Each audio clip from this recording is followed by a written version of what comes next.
Do you want to bring some joy to a loved one with dementia? That was the quest I was on when I started what I like to call the happiness project for my mom, Diana.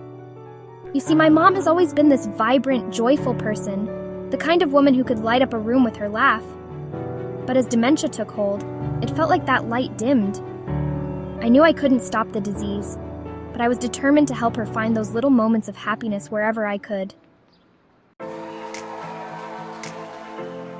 One of my first ideas was sewing colorful projects for her room. Mom had always loved bright, cheerful colors, so I thought, why not bring those to her care home? I made a pillowcase with a playful pattern of smiling animals, little foxes and bunnies with big, goofy grins. The first time I slipped it onto her pillow, she smiled too, running her fingers over the fabric like it was the softest treasure. Then came a comforter cover in a patchwork of vibrant florals. Her bed went from looking sterile and cold to feeling like a cozy garden. But my favorite project? The flower-patterned cushion covers I made for her wheelchair. Mom loved those. She laughed and said, "Well, I guess if I have to sit here, I might as well sit in style." That little spark, that was everything. Of course, it wasn't just about the sewing projects. I wanted our visits to be fun too. One of our go-to activities became games. We played Crazy Eights, which she remembered from when I was a kid. And since her dexterity wasn't what it used to be, I made this simple crossword Scrabble hybrid game with letter tiles. I glued foam core to the back of each tile so they were thick enough for her to pick up easily. She loved spelling out simple words and laughing when we made silly combinations. Timing was important too. Dementia can cause something called sundowning, where people become more anxious or confused in the late afternoon. So I scheduled my visits for that time to distract Mom from her worries. It worked wonders. Instead of pacing or fretting, she was focused on our games, music, or just chatting. Speaking of music, that was a game changer. I made playlists of songs from when she was young. Old classics like Que Sera, Sarah, and upbeat hits from the 50s and 60s. The moment that music started, Mom's eyes would light up, and sometimes she'd even hum along. It was like magic. Another thing that brought her joy was simply dressing in bright, cheerful clothes.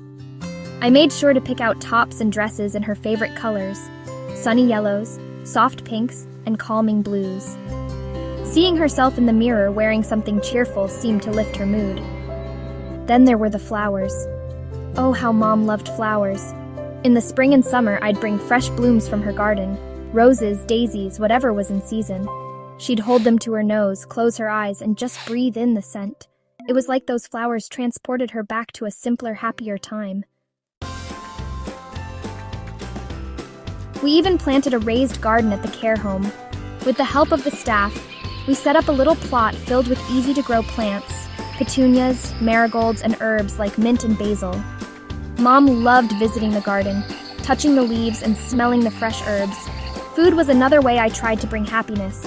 Mom's a diabetic, so I got creative with high-protein sweet treats made with diabetic-friendly sweeteners.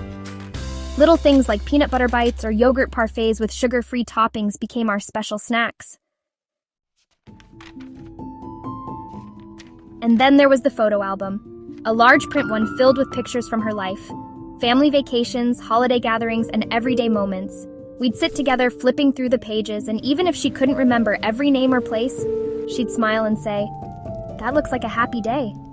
We also watched videos, funny animals doing silly things, cute babies giggling uncontrollably. Laughter really is the best medicine, and those videos always got us both laughing. Looking back, the Happiness Project wasn't just about helping Mom. It helped me too. It reminded me that even in the face of something as challenging as dementia, joy is still possible.